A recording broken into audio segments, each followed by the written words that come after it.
In week 8 of Strictly Come Dancing, we saw some amazing performances, with Fleur and Vito topping the leaderboard while we said a sad goodbye to Tony and Katja, who pulled out due to injury.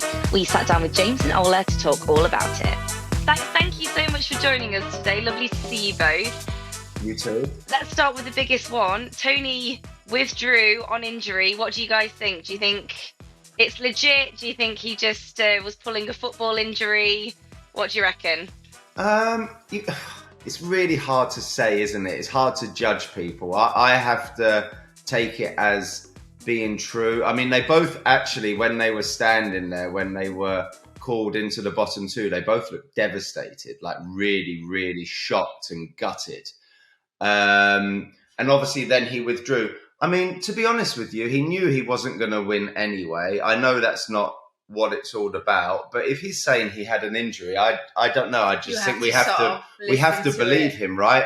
People can always judge and say that he did it because he knew he was going to go and he's a sore loser or whatever people might say, but we're never going to really know, are we? That's the thing. So I'd like to believe that he is telling the truth. Yeah, I mean, there's just been last week there was that moment where he and Katya they sort of had an argument with one another, and it was like, I don't know whether there's just been like a bit of, and I like on Twitter as well, there's been a lot of people sort of saying that it's time he left, but Arsenal fans are keeping him in, and like I don't know whether it just got a bit too much for him.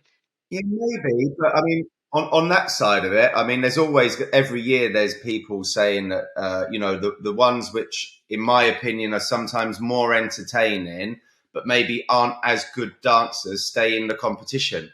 But people have to still remember it's not a proper dance competition, because if it was, you wouldn't have non-trained dancers against trained dancers. And he was one of the non-trained dancers, and I think going out week after week, improving and entertaining us. Because it wasn't as if it was not good. It wasn't like Anne Widdecombe bad. He was actually going out and creating something that was really good. So, yeah, I thought kudos to him, and he deserved his place in the competition. I even said on my Twitter that he deserved to get to Blackpool because, in my opinion, he'd entertained me a lot more than some of the people that were better than him. So that gives him reason to be in the competition. And if people were voting for him, then he deserves his place as well, right? That's what they're picking up the phone and voting for or using their votes for. Obviously, he was in the dance-off against Tyler, who consistently has been a far better dancer than Tony has. I mean, if they had done the dance-off, like a standard dance-off, do you think any of the judges would have realistically saved Tony? No, of course they of wouldn't. course not, unless Tyler would have messed up so badly. Yeah, started and stopped and didn't continue the routine. Which I don't think would happen. I don't think it's going to happen. There's no way, really. No way. It was his time to go. But I think you've said this before, like he, at least originally, really was, oh, hello, Ella. Hi, Ella. Hi. But he is what the show is about, or at least what it originally was about, like someone with really absolutely no dance experience. So I know what you mean about him, that he should have gone to Blackpool, because he's kind of like a testament to that kind of celebrity that comes on and does it. Yeah, 100%. I think if he'd been on the show in one of the first 5 years, he would have potentially won it, because he was so good and so popular, and improved a lot. And as you said, that is what the show's about. What do you think it is that makes the viewers warm to certain celebrities and not others? Is there do you have to kind of cultivate a story, or what is it that? No, but it's the warmth of the couple, I would say. It's the partnership more than anything. It is, and some people... It's not just that celebrity. It's got to be both of you. Yeah, I agree with that. 100%. I think so. Yeah, no, 100%. And some people do manufacture it. Let's and it doesn't quite work. But and you sometimes it does. Works. Sometimes, okay. like when I was on the show and I knew certain people didn't like each other in their partnership, but when they were on screen you think they were best friends.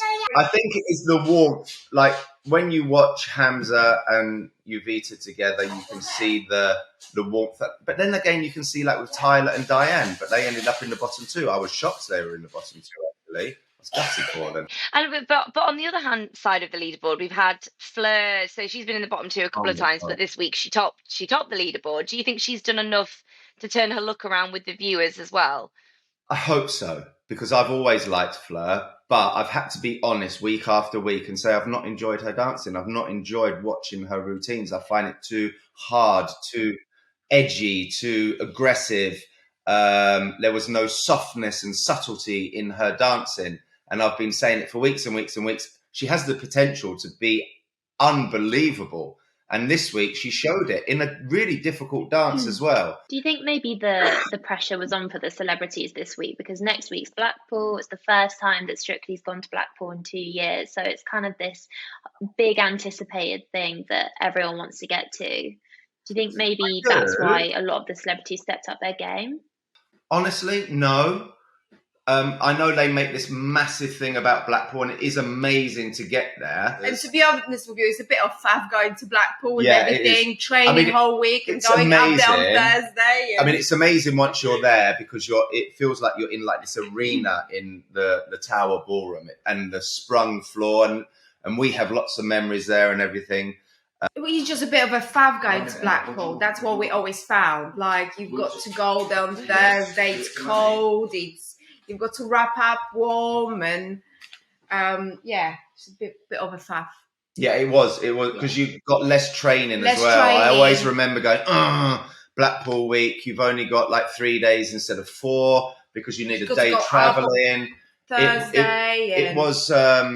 and more professional routines in Blackpool, some more, just rehearsal. There's a lot of work involved for the pros this week. Next week, who do you think is likely to go out for a Blackpool week, and who do you have in your mind to win the show? I'm going to say Hamza's going to win. Okay. You? No,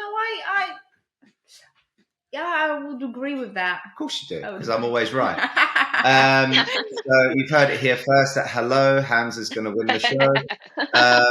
You're spoiling it for everyone. And who's going to go out next week? As much as I feel she's improved so much, and I'm really enjoying her now, and I wasn't at the beginning, so to change my opinion of someone is quite a big thing. I think it's going to be Ellie.